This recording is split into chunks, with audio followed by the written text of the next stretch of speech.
This retired Army officer does, and claims he had the spacecraft wreckage in the 1960s. I had all the clearances above top secret. And you believe in flying saucers?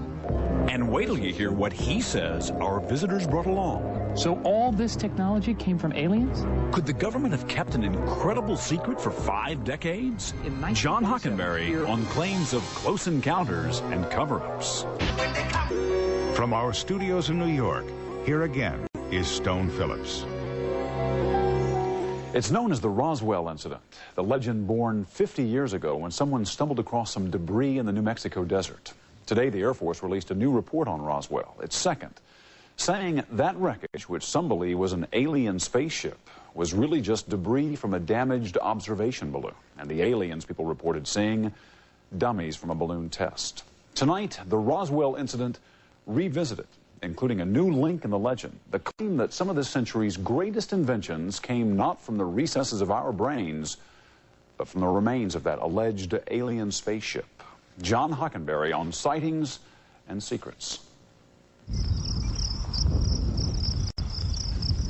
Roswell is the Holy Grail. It is the quintessential case, the quest, the ultimate proof, if it were true and if it existed. Roswell, this small city southeastern New Mexico on the planet Earth in our very own solar system, has become to the UFO believers the place where we discovered we're truly not alone. Consider, if you will, the Roswell Files.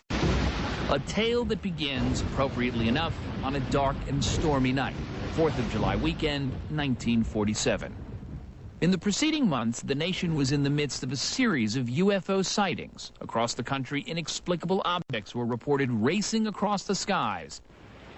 But this stormy night in the desert would be different because of what many believe fell to Earth. What is known for sure is that in the aftermath of that ferocious storm, rancher Max Brazel found something out on his range. He alerted the Army Air Force Base at Roswell, and a legend was born. But first, it was a news story. An official press release startled the nation. Army Air Force captures flying saucer, read headlines around the world.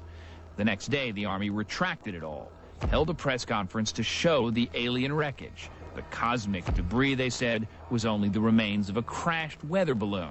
For decades, that was the government line. Hey, hey, UFOs, people have the right to know. Then there is the other version of what happened that night. You probably saw it last summer in the movie Independence Day.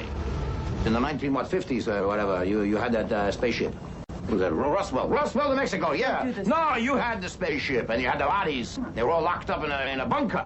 The UFO believers tell a story that goes something like this. Not only did an alien spaceship crash into this arroyo here in the desert, but the bodies of several, no one can agree on how many, extraterrestrials were pulled from the wreckage, driven across the desert to this Hangar 84, then loaded onto planes and flown east for secret autopsies. The bodies and the wreckage remain hidden, the deepest government secret in history. Today, anyone who knows anything about aliens knows that 20 miles east of Roswell, on Hub Corn's land, is the one true crash site. There was supposedly five bodies. Thousands of people have toured it for $15 a head. Maybe it's just that people always like to slow down when they pass a crash scene. But here at this alleged UFO crash site, there's really not that much to see, just this rocky patch of Hub Corn's sheep ranch.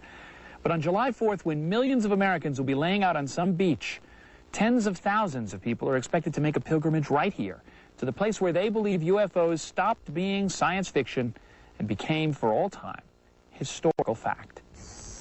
Among the believers is this man, Philip Corso, a highly decorated Army lieutenant colonel who, until his retirement, was a senior staff officer at the Pentagon. For 21 years, privy to this nation's most sensitive secret. He has come forward now to say aliens crashed at Roswell. In his book, The Day After Roswell, he claims, in fact, that alien technology changed all our lives. Corso's story begins just days after the alleged crash. July 1947, then Major Corso was stationed at Fort Riley, Kansas. He saw, he says, an extraordinary shipment headed for Washington from Roswell, which he described for us when we visited the Roswell UFO Museum and Research Center. They were not caskets, but they were boxes, they say they were about 6 feet long, about 3 or 4 feet wide, and they were covered with tarps. So when I went in with a sergeant, and he picked up one corner of the tarp, and there's this body floating in some sort of liquid. A body? Yeah, a body. A complete body, not the head only. Complete body. What kind of a body? It was like that thing there. You're serious? Yeah, simple face, not much to it. Little holes in the eyes. It looked different, and it was small. It was dead? Dead. It was flowing some sort of liquid. Where did they go? I don't know. I never got into that.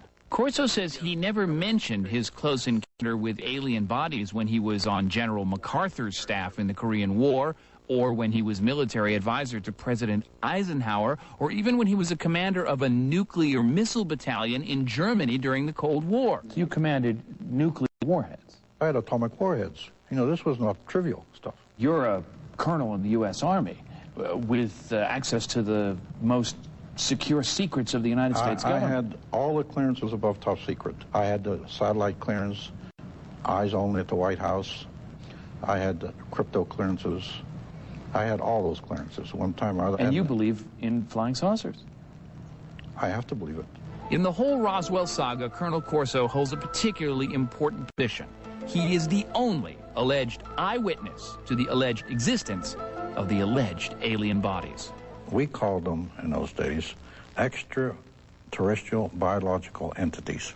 You are the last living human being that saw those alien bodies. Remember now, there was people like me who who were people who wouldn't talk. So you think there are still people out there keeping the secret? I don't think I'm the last there are.